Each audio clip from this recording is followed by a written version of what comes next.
Still no deal yet. We're now in the third day of the government shutdown. Good morning. It is Monday, January 22nd. I'm Kenny Choi. And I'm Michelle Griego. A vote to reopen and temporarily fund the United States government is scheduled this afternoon, but not everyone is optimistic the bill will pass. There's enough blame to go around. I think both leaders at this point have to want a solution. At issue, illegal immigration. Democrats want to extend DACA protections for the so-called dreamers, undocumented immigrants who entered the country as children. We have yet to reach an agreement on a path forward that would be acceptable for both sides. On February 8, 2018, assuming that the government remains open, it would be my intention to proceed to legislation that would address DACA, border security, and related issues. Essential government workers, including uniformed service members and law enforcement officers, are working today, but they won't get paid for the time they work until after the government reopens. And we are certainly feeling the effects of the government shutdown here in the Bay Area. KPIX 5 Sandra Osborne is live at the U.S. Geological Survey office in Menlo Park this morning. Sandra.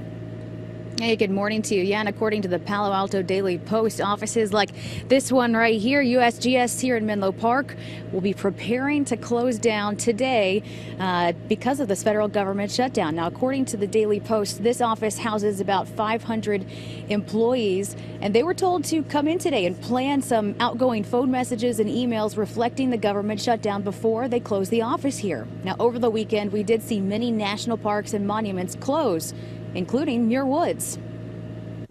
Hi, Muir Woods is closed due to the government shutdown. We drove all this way to see the redwoods. I mean, this is a pretty big deal, and now we can't even see it because of a stupid bill. I mean, that's stupid. And other landmarks closed include Stinson Beach, Point Bonita Lighthouse, China Beach, and Fort Funston. This weekend, we saw the non-essential employees from the Centers for Disease Control close up. This could also impact NASA Ames Research Center. So you might be asking, what is not going to close? Well, federal courts will stay open. Law enforcement agencies and the military stay on duty, although some won't be paid until after the shutdown. Social Security and Medicare will continue to operate. And this morning, services like passport and visa processing will slow down or even possibly stop as hundreds of thousands of federal workers are furloughed.